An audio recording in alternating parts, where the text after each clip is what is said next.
My name is Sarah Jackson. I'm also known as Raza Embers. I am a pain-proof princess, and I am a member of a maniacal sideshow. I am also a professional tattoo artist here at Seven Magnum Tattoos, currently in Dallas, Texas. I was asked by a close and dear friend of mine who is also a member of a maniacal sideshow, one of the founding members for the last 5 years, asked me or suggested a video basically talking about tattoos, makeup, magic, and the colors of your soul, or decorating your soul, I suppose. So, for me, this is a personal thing. I don't know if it's the same for everybody or anything like that. So, I'm basically just going to kind of story time it. I don't think this is really a rant or anything like that. It's not a specific time. I don't really know what this would go under. All right, so tattoos. We'll start with tattoos. Tattoos. When I was very, very, very young, I mean super tiny, I don't even know if I was actually in school yet. Maybe 6 years old. Not sure. But around that time, I started meeting people. My mom always was worried because I would talk to strangers and stuff like that when I was little. She was very worried about that. She tried to discourage me. Basically being super social at a young age, it made her worry that I was going to get in trouble with being so friendly and saying hi to people I didn't know. I've always loved people, and I started being drawn towards people who were tattooed at a very young age. It always fascinated me, and I don't know what it was. I didn't mean to be rude, but I would always ask when I was super tiny. As of right now, I'm 31 years old, so this is a very long time ago, and honestly, I don't feel like tattoos were as trendy or popular in the early 90s when I was a little tot. Like really early 90s. I was born in 86, so if I was like 6 years old, this is super early 90s, before 95. A lot of people were seen as troublemakers who had tattoos, or criminals, you know what I mean? Like, it wasn't seen as much as an expression or art form if you were outside of the industry. There wasn't as much acceptance or understanding about it. People were still afraid of it. And I think, honestly, my family was too. So when I was fascinated about it, and I was trying to confront these people, and I was really little, beside the fact that it was stranger, there was even more of a hesitance because nobody in my family was tattooed. Nobody. And I really, really was already into artwork. I was coloring in my color books. I would deal with my brother taunting me about not staying in the lines. I would just get head over heels with freaking excitement over a new box of crayons. I just love drawing, and a lot of my drawings would involve flowers, people, and animals. I love drawing hearts and rainbows quite a bit. I still have some of my drawings from when I was really tiny. They were gifted to me when I was old enough to hold on to my own artwork. Anyway, so time went on. things happened, traumatic things happened, life-changing transitions happened throughout my childhood. And I got into middle school, and middle school was very hard for me. It hit me like a ton of bricks. I tell you, it probably does that for everybody because of the whole hormone rush. But yeah, it hit me like a ton of bricks. Before I even got into middle school, at age 12, I knew I wanted to be a tattoo artist. I drew all over my body with markers when I was really little. I would get in so much trouble in elementary school, even more so trouble in middle school. I tried my best not to draw on my skin. I started drawing all over my shoes and my pants. Talk about decorating your soul with colors. I could not do that. I would get in so much trouble for ruining my school clothes. But I would get even more in trouble and kicked out of class if I had drawn on myself.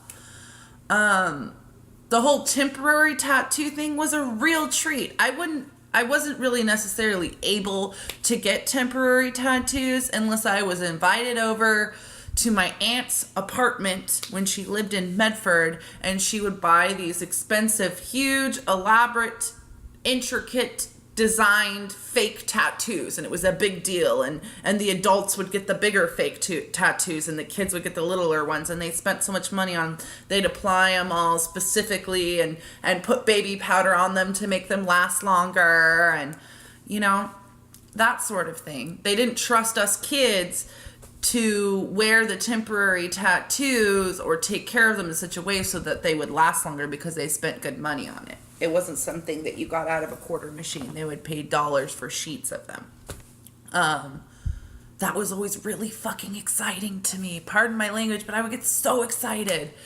And I can already tell right now, fair warning, you're 7 minutes in. This is going to be a little bit longer of a video because I've hardly touched the surface of where I'm going here. Age 12, I knew. I got my first tattoo when I was 12.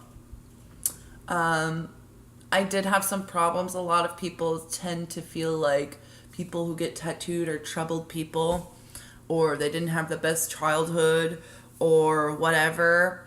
If you want to blame it on that, fine. But I was having a little bit of trouble, honestly. I gave myself my first tattoo when I was in detention. I did it super ghetto stick and poke. Not clean, not safe stick and poke, not like tapping, not even like that.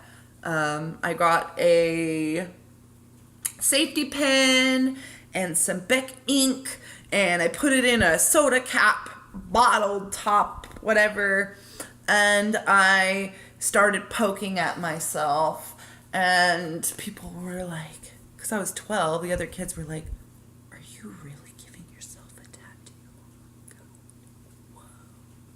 Whoa. And I did it, and I'm pretty sure my mom knew about it. She was like, because I would draw on myself all the time, but she noticed that this one thing wasn't going away. I still have it. You probably can't see it very well. It's right here. No, you can't see it in the camera. Maybe you can. See a little green right there? I don't know. Anyway, I thought it was so cool. I told this girl about it who was older, and she decided, okay, I am going to try to tattoo you. And I wanted a tattoo, but I wanted it to be hidden because my mom already kind of saw that I had like a dot right here, a green dot. She was like, what the hell? You never had a mole, a green mole or anything like that. So this girl put a lamp on my back. She had a lamp, like a desk lamp. A metal desk lamp, and she set it on top of my back, and we were on a bed, and every time she would start poking at my butt, which was the hidden place, the lamp would fall over and burn me in my back. It was horrible. The tattoo didn't even stick. I think I showed my sister at the time, and I don't even know if my brother was around. I don't think my brother was around, but my sister was just like, I'm gonna tell on you. my friends were like, oh, she's really getting into tattooing. And I got invited to a trailer park. I keep doing this. I got invited to a mobile village. And everybody was so excited. And these adults and these kids work together to make me a machine. It was made out of like an RC car, a guitar string, and an electric razor, and all this ghetto ass shit, which there's been many people who make their own machines. This was technically a very horrible thing to do. No, there were not any other needles or anything like that.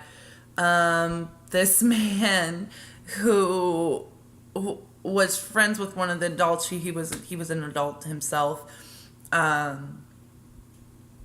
He was talking to this lady, and come to find out he had schizophrenia, and he was on this really serious medication, and but he was still really nice. And a lot of people who do have disorders aren't necessarily hard people to hang out with or be friends with, just so that's known.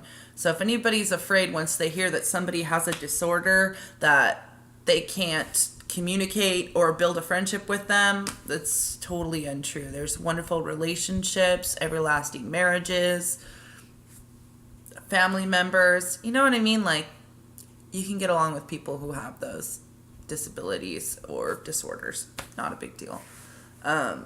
He was nice. He was pretty drunk.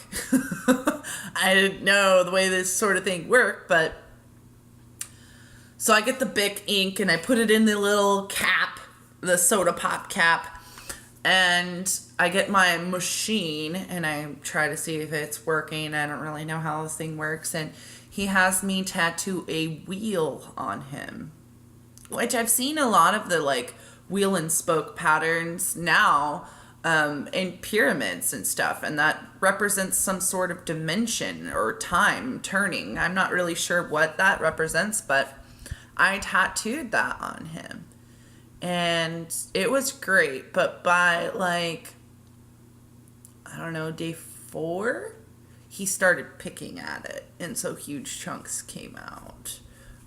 You could tell he had picked at it. It wasn't that it just fell out, because it was like, seriously, he admitted that he picked at it. I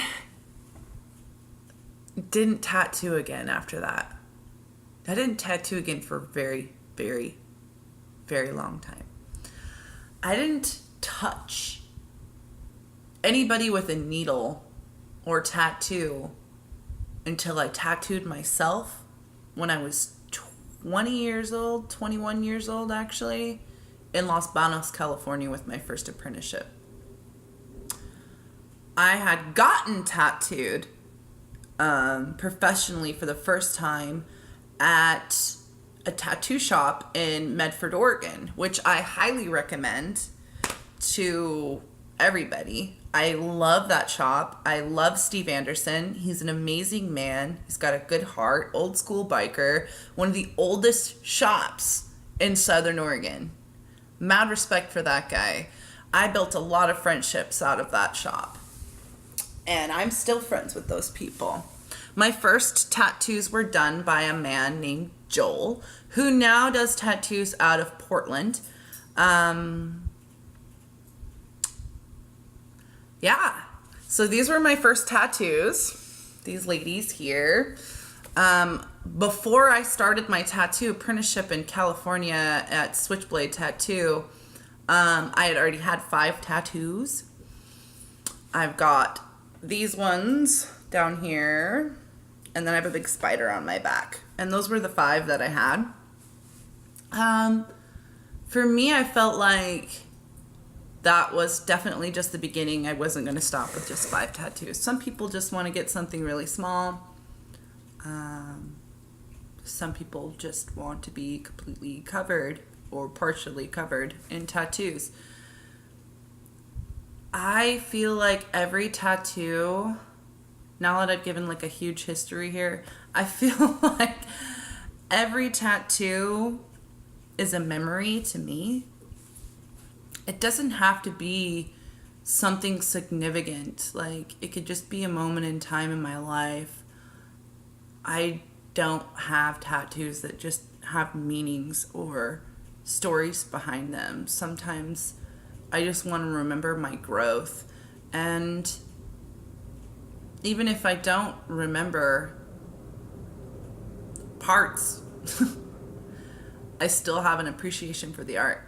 And it makes me feel good to be tattooed. I do want to have more tattoos. I personally don't consider myself heavily tattooed, but people who only have a few tattoos would. At this point, I'm pretty sure I have over 60 tattoos. I would like to eventually say that I have 1 or 2 tattoos by conjoining all of the little individual ones as one whole thing. Okay, this is very strange for some people, but a lot of people can understand it. Even with piercings. Okay, so I have these piercings. I've had them forever. I had one here I took out. With that, I felt like as soon as it was gone, something was missing from me. Like how I would identify myself every day. It felt like a part of me was missing. I've had 9 piercings. Now I only have these right here, which are 6. I have 6 piercings now. And I've switched out several of them. I have hole here, hole here, hole here. I've got holes other places. But these are the ones that I have here. I got little ones here that I don't have earrings in, and then these 2 and these, which I started when I was like, I started these when I was like 16. I still have quite a bit of space. Eventually I will upgrade. I haven't stretched again with my ears since I was younger. That's a totally different thing too. I think that would be weird feeling if I didn't have my ears the way that they are. The tattoos. I bought this makeup called Dermablend because I thought it would help me work in the public or keep jobs working in the public. And when I put that makeup on, tattoos that are showing or that tattoos that I've had for a long time, I felt naked. Naked. But not just that, I also felt covered up, like I wasn't being my true self. If I didn't have tattoos, I don't feel like I would feel like my true self. I felt like I was wearing clothes, but at the same time I was naked. Like, this is my skin, and I don't know. I guess it's reversed for some people. If they have tattoos, they don't feel naked. I don't know. It's all coming out from in. You know what I mean? This is who I am, who I'm meant to be. I'm doing exactly what I'm meant to be doing. I have love and appreciation for my body. I recommend people do, if they can, try to be their authentic selves. Don't blend in with the crowd. Be true to yourself. Makeup, it's like painting for me. I don't have all the bells and the whistles. I don't do this, that, and the other, contour, brushes, all that thing. Everybody does all beauty blenders and da-da-da-da-da. I don't do that. I literally do my makeup with my fingers. It's like finger painting for me. Some people probably don't believe that, but it's true. I literally do my makeup with my fingers. That's not necessarily... I'm more so into like face painting and stuff.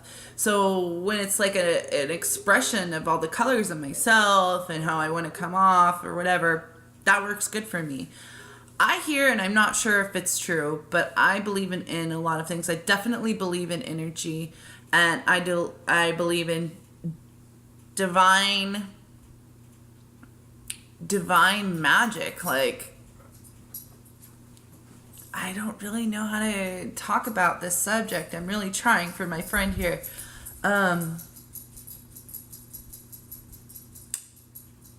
Yeah. Not sure. Brain fart. The magic of expressing yourself, the magic of letting your soul be free, being who you truly are, that could go and tie in with anything, not just tattooing, piercing, makeup. That itself is magic. That itself is true magic. They say, if you research it, I'm not sure, that we have several chakras in our bodies. We have 7 chakras in our bodies. When you wear certain colors, you energize and bring out the color of that chakra. Like you are emphasizing it even more. You're letting it beam even more. It's not consuming, but illuminating even more. So say your favorite color was blue. Blue is the throat chakra, which is also the element of air. So you have light blue, you have dark blue. Dark blue would be a deep conversation, like the deep blue sea, okay?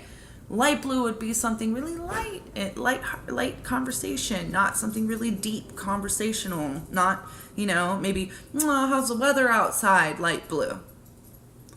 Or, dude, I'm really sorry about your family member you just lost. Like, my condolences, deep blue. You know what I mean? When you wear blue, I'm wearing blue right now. We're a little light, okay? Blue. That means I'm having a light conversation. Black is all colors of the spectrum, okay? Black is all colors of the spectrum.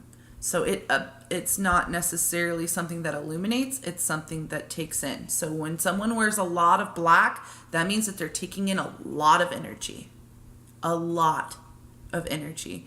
If someone wears white all the time, that's illuminating. That's also all of the colors as well in the spectrum. That is illuminating. That means you're putting out a lot of energy, not taking in a lot of energy. I don't know how to show you fact. You can try to research it yourself about chakra colors and wearing certain colors tying in with certain things and such. But yeah, if you're wearing a lot of red, that doesn't mean passion. That means blood. That means earth. That means roots. That means those things that tie in with that. You're illuminating. You're illuminating that. You are putting that out there. Green is for love.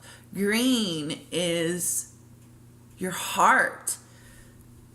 I guess red is, oh no, orange is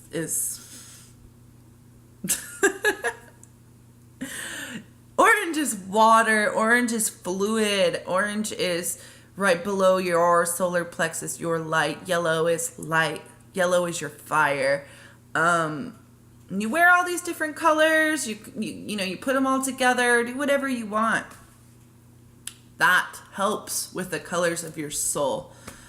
I don't feel like I'm decorating myself. Some people say that it's a decorating, getting tattoos and piercings, or wearing certain colors, or, painting your face, doing your makeup. But honestly, if you're talking about magic, when you're able to freely express yourself, I see it as an expression, not a decoration. When you're able to freely express yourself, that is a kind of magic. Maybe when you wear certain colors, that magic is pushed out there farther. There is a freedom in doing these things, and there's also the opposite of that too. People tend to be not as accepting if they are in a frame of mind where self-expression isn't necessarily something that's accepted. To be afraid of what people think. Do my best not to be afraid of what people think of me, whether it's a family member, whether it's a partner or partner's family members or friends or people I've never hung out with before, or performers or famous people or anything like that. You know, even on professional levels, I do my best not to take to heart what other people think of me. It's not who I am. I am the only one who understands and knows who I am. No one can make up their mind for me who I am or truly know who I am, because they don't understand me. Nobody truly understands anybody else, because no one's ever lived someone else's life. If we all threw our lives in a big pile, okay, I guarantee you'd want to grab your life back. You wouldn't want anybody else's life. Some people may think that they want somebody else's life, but really, when it comes to poverty, wealth, self-expression, stuff like that, you can do anything you want to do. You can be anyone you want to be. Your past isn't holding you back. Your upbringing isn't holding you back. My family is conservative Christian. I wasn't raised like this. I am the only heavily tattooed person in my family. On both sides. I don't do drugs. I don't drink. I'm not a partier. Yes, I am a professional freak. Yes, I'm a tattoo artist. Those are very bizarre to a lot of people, or taboo to a lot of people who live that conservative lifestyle. But honestly, I'm pretty damn modest. All being said, even though I might expose myself or express myself in certain ways, I've got a good heart. And I do my best to take good care of myself, which is more than a lot of people who are constantly trying to fit in do for themselves. I can't compare myself to anybody else. I don't know why I do that. You really can't compare someone else to someone else either, because they aren't the other person. Nobody knows where anybody else is coming from. Only you yourself know where you are coming from. When people look at me and they're having a conversation with me and they say, you know what I mean? You know what I'm saying? Which comes up a lot in conversation. I'll straight up be like, no, but I support what you're saying. I can hear what you're saying. A lot of people don't realize what they're agreeing to when they say you know. Nobody really knows. I think the smartest thing, which I could be off on my quote here, but the smartest thing I've ever heard is this. The smartest person in the world can admit that they do not know anything. And to admit that you do not know anything is to say that you know everything. So, there you go. I love you. I don't know if I'm going to post this video. I may or may not. We're going on a half an hour of time. That's why I don't know how to edit videos at all. I'm learning. I'm like technology behind the times ishness. Yeah, ishness was a word I invented when I was like 26, 25 with a friend of mine. So, if you like this video, give it a thumbs up. If you want to see more videos, go ahead and check out my channel. If you have any recommendations, please give them to me. This was requested by Xoe Saramony of A Maniacal Sideshow. You can find her on Facebook. You can find her on Instagram. Xoe Saramony. That's with an Xoe. Sarah, S-A-R-A, Mony, M-O-N-Y. She's also a pain-proof princess and a fabulous fire performer. I love that freaky little murmur princess. Talk to you guys soon. Love you. Bye.